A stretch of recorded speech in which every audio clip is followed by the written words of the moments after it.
Lagi ada berita viral nih, katanya presiden perintahkan untuk membasmi pinjol atau menutup pinjol karena banyak merugikan masyarakat dan juga mungkin ini berkaitan dengan judi online juga katanya. Ya, sepaket lah katanya judi online, pinjol itu harus diberantas, harus dibersihkan. Nah, berita ini sebenarnya kalau benar ini akan menjadi sebuah kabar yang baik banget.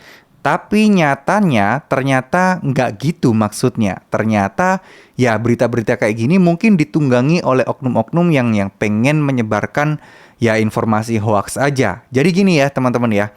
Ya, saya setuju pemerintah atau presiden pasti dari kemarin-kemarin juga sudah pengen menggalakkan ya judi online itu memang harus disbasmi, terutama juga termasuk pinjol tapi bukan pinjol legal, pinjol ilegal. Karena gini loh, pinjol legal, pinjaman online, kalau minta dibasmikan sebenarnya ya bisa-bisa aja, cepet banget. Tapi ini kan sebuah bisnis, sebuah usaha yang sebenarnya pinjaman online itu bukan sesuatu yang kriminal atau sesuatu yang ilegal. Ya, memang ada bisnis seperti itu, memang ada bisnis pembiayaan dan pendanaan, dan bahkan bank pun ya ada pinjaman kan. Bisnis atau perusahaan pun ya akan ada pinjaman ke bank juga. Ini intinya adalah pinjaman, ya cuman metode pencairannya aja dan proses pencairannya aja yang berbeda. Ya, satunya online, satunya konvensional melalui bank dan seterusnya. Nah, yang jadi persoalan adalah bukan pinjolnya yang dihapuskan, tapi mungkin sebenarnya regulasinya. Akan sangat aneh kalau memang Bapak Presiden ya, pemerintah itu mau menghapus pinjol yang sebenarnya itu bisnis, yang sebenarnya aturannya itu tinggal diperketat gitu loh. Bukan dihapuskan dan bukan juga dimusnahkan. Nah, sebenarnya saya juga bukan pendukung pinjol banget, saya juga bukan membela pinjol, enggak.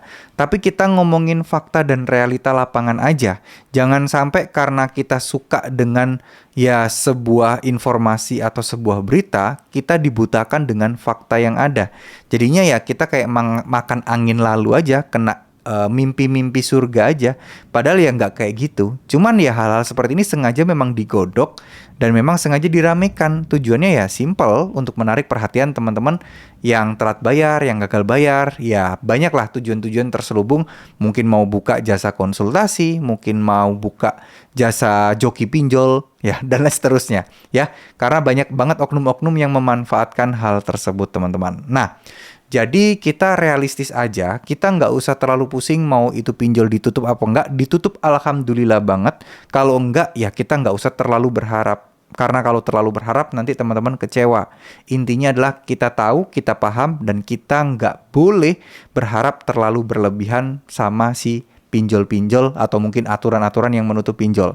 Ya, kita sangat berdoa ya, aturan pinjol itu mulai diperketat, penagihannya itu mulai ditertibkan, bunga-bunga itu juga jangan sampai mencekik. Ya, kalau bisa dipadankan dengan bank. Ya, nggak apa-apa lah. Proses pencairannya lebih sulit atau mungkin sama sulitnya dengan bank. Ya, untuk proses transaksinya kan lebih mudah, tetap pakai online. Tapi kembali lagi, ya semuanya ya setidaknya harus ya menguntungkan satu sama lain lah. Ya, itu kalau berbicara ada penyesuaian aturan. Cuman kembali lagi, namanya pinjol, namanya berhutang selalu ada resikonya. Ada yang namanya bunga, ada yang namanya denda kalau kita telat bayar, yang mana tentu saja ya semuanya juga pasti akan melakukan penagihan-penagihan yang kurang mengenakan lah ya kalau misalnya ada yang telat bayar atau gagal bayar.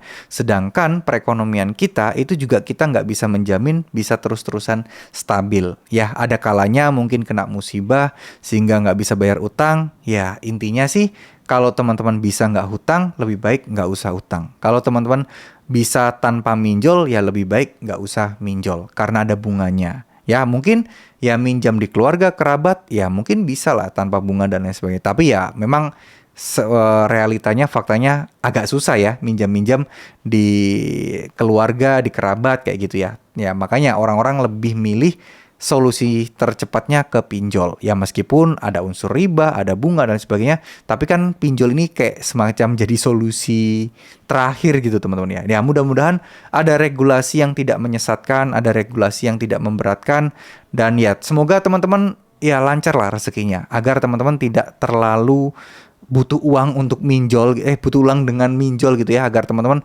ya bisa mencukupi semua kebutuhannya tanpa minjol-minjol lagi ke depannya. Amin amin ya robbal alamin. Terima kasih. Wassalamualaikum warahmatullahi wabarakatuh.